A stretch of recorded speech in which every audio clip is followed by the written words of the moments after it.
तो तालिबान के प्रति जो भारत की विदेश नीति है वो यही है कि हम मतलब भारत ने अभी तालिबान को मान्यता नहीं दी है एक देश के तौर पे। अफ़गानिस्तान तो था ही था, लेकिन अभी जब से तालिबान का शासन आया है तब से भारत ने उसको मान्यता नहीं दी है अभी।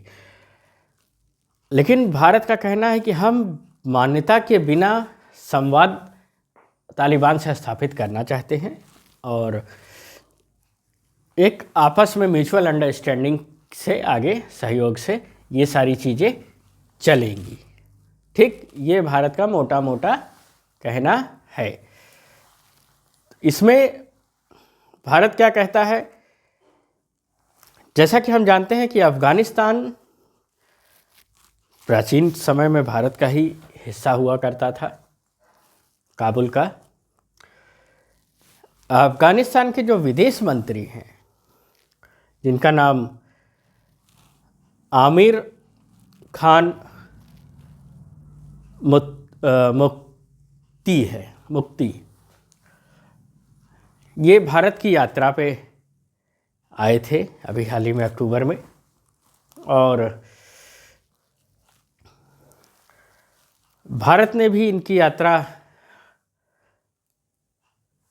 का स्वागत किया। हमारे जो विदेश मंत्री जयशंकर थे, इन्होंने स्वागत किया। ये जानते हैं हम लोग कि 2021 में तालिबान द्वारा काबुल पर नियंत्रण कर लिया गया था। इस नियंत्रण को यूनाइटेड नेशन यानी अमेरिका ने और कई देशों ने, जो कि यूनाइटेड नेशन के मेंबर हैं, मान्यता नहीं दी थी। हालांकि बाद में कुछ देशों ने, जो कि आसपास के देश थे जैसे रूस थे और अगल बगल के छोटे मोटे, अभी आगे हम देखेंगे, इन्होंने तालिबान को मान्यता दे दी थी। ठीक है, इन्होंने तालिबान को मान्यता दे दी थी। अब इस यात्रा से होगा क्या? ये जो यात्रा है इससे तालिबान को बल मिलेगा, व्यापार सुविधा भी बढ़ेगी। भारत द्वारा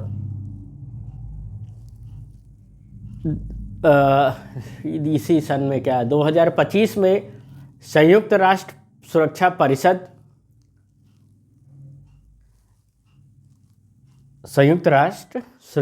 परिषद से भारत ने अनुमति मांगी कि भाई हम अफ़गानिस्तान में कुछ हमारे प्रोजेक्ट चल रहे हैं और कुछ अनुदान के काम हम करना चाहते हैं, दान पुण्य ये सब व्यापार, हमें परमिशन दीजिए। तो यूनाइटेड नेशन सिक्योरिटी काउंसिल ने परमिशन दे दी भारत को। उसने कहा कि आप जाइए, और लेकिन भारत ने ये स्पष्ट कर दिया कि हम अभी मान्यता नहीं दे रहे हैं, सिर्फ हम एक कम्युनिकेशन करेंगे, संवाद करेंगे आपस में। उसी मान्यता दिए जाने के बाद वहाँ के विदेश मंत्री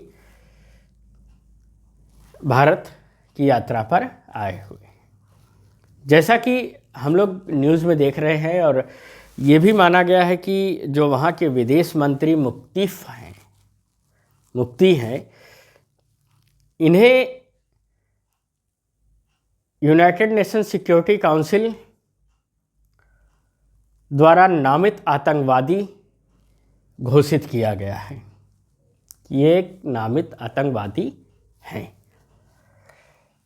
उस हिसाब से देखा जाए तो भारत कहता है हम आतंकवाद का कोई साथ नहीं देंगे। तो फिर ये वार्ता इस हिसाब से नहीं होनी चाहिए, लेकिन फिर भी इसके कुछ पहलू हैं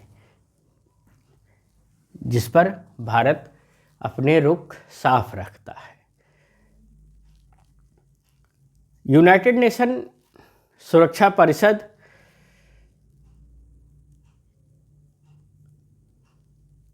की प्रतिबंध सूची में शामिल होने के बाद भी अफ़गानिस्तान के जो विदेश मंत्री हैं उनको अंतर्राष्ट्रीय यात्राओं में कुछ छूट प्रदान की गई है कि वो कुछ देशों में जा सकते हैं, अपने विदेश यात्रा की चीज़ें या विदेश यात्रा को सफल बना सकते हैं। कुछ राज्यों में उनको मतलब राष्ट्रों में जाने की छूट प्रदान की गई है। अब ये जो भारत का एक पहल शुरू की गई है कि हम मान्यता के बिना भी संवाद कर सकते हैं, यानी कि without declaring him a country we can talk और we can communicate with each other.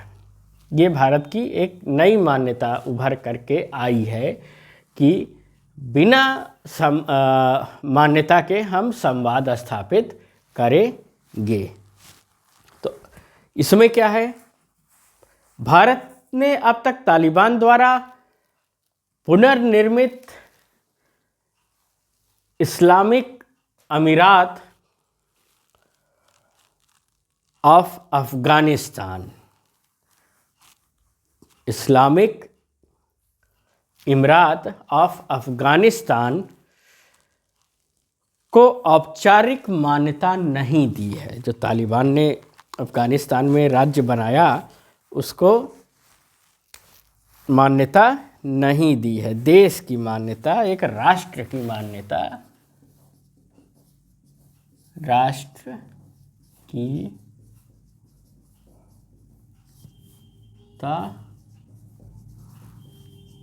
नहीं दी है।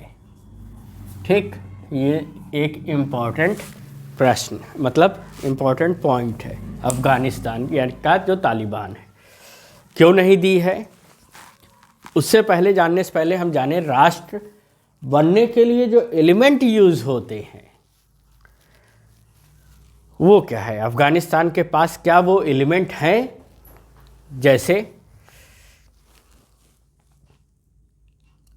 नागरिक, पीपल, नागरिक है, लैंड, लैंड है, गवर्नमेंट, गवर्नमेंट भी है, सोवरेनिटी, सोवरेनिटी नहीं है।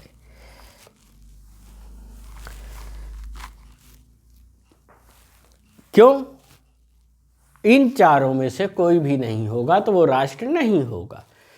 सोवरेनिटी इस बात की नहीं है क्योंकि अभी भी अमेरिकन लॉ और ये चीज़ें उस पर गवर्न कर रही हैं। एक दो देशों के मान्यता देने से बात नहीं बनती जब तक सारे देश उसे मान्यता ना दें और अब वो अपने में एक सोवरेन राज्य ना हो तब तक, यानी बाहरी राज्य का उसका कोई हस्तक्षेप ना हो उसमें।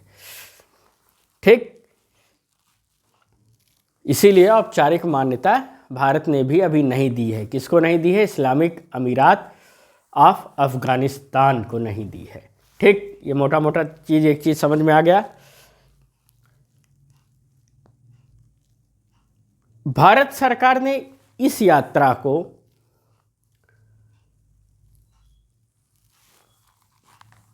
अफगान की जो जनता है, ये जो यात्रा करने जा रहे हैं अफगान के विदेश मंत्री, इस यात्रा को अफगान की जनता का संवाद बताया है हमारे विदेश मंत्री जयशंकर जी ने, कि जो अफगान की जनता है उसका ये संवाद है, वो उसकी तरफ से आ रहे हैं। ठीक, अच्छी बात है।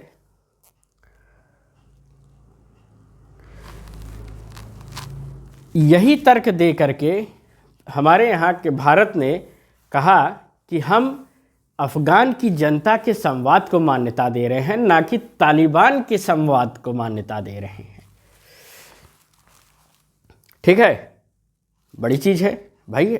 एक अगर डेमोक्रेटिक कंट्री बनाने की तरफ पहल हो रहा है तो जनता का शासन होना चाहिए, जनता के लिए शासन होना चाहिए, जनता के द्वारा शासन होना चाहिए। यही है डेमोक्रेसी।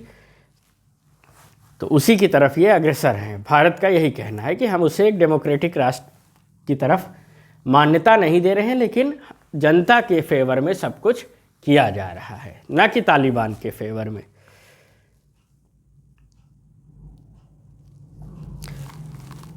भारत का ये भी मानना है कि जो 2021 में तालिबान ने काबुल में जो सत्ता परिवर्तन किया था, वो सत्ता परिवर्तन जो था एक वैध सत्ता परिवर्तन नहीं था, उसे ज़बरदस्ती हिंसक कार्रवाई के रूप में किया गया था। इसलिए उस तालिबानी सत्ता परिवर्तन को हम मान्यता या समर्थन नहीं प्रदान करते हैं, ये भी एक उसका कहना है, जो कि अंतर्राष्ट्रीय कानून और अंतर्राष्ट्रीय मापदंडों के हिसाब से उचित नहीं है, न्याय तुल्य नहीं है, उसका उल्लंघन करता है। ठीक, लेकिन मान्यता देना एक अलग चीज़ है, और भारत का ये भी कहना है कि अंतर्राष्ट्रीय कानून में ये कहीं लिखित या कहीं इसका वर्णन नहीं है कि जो तालिबान के साथ हम संवाद करने जा रहे हैं, जो जनता का संवाद होने जा रहा है तालिबान की जनता का भारत के साथ, वो किसी रूप से गैर कानूनी है। संवाद हम कर सकते हैं।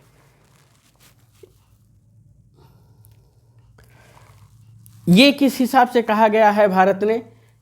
जो वेनिया कॉन्फ्रेंस हुई थी 1961 में, उसमें भी ये कहीं नहीं जिक्र किया गया है। उसके बाद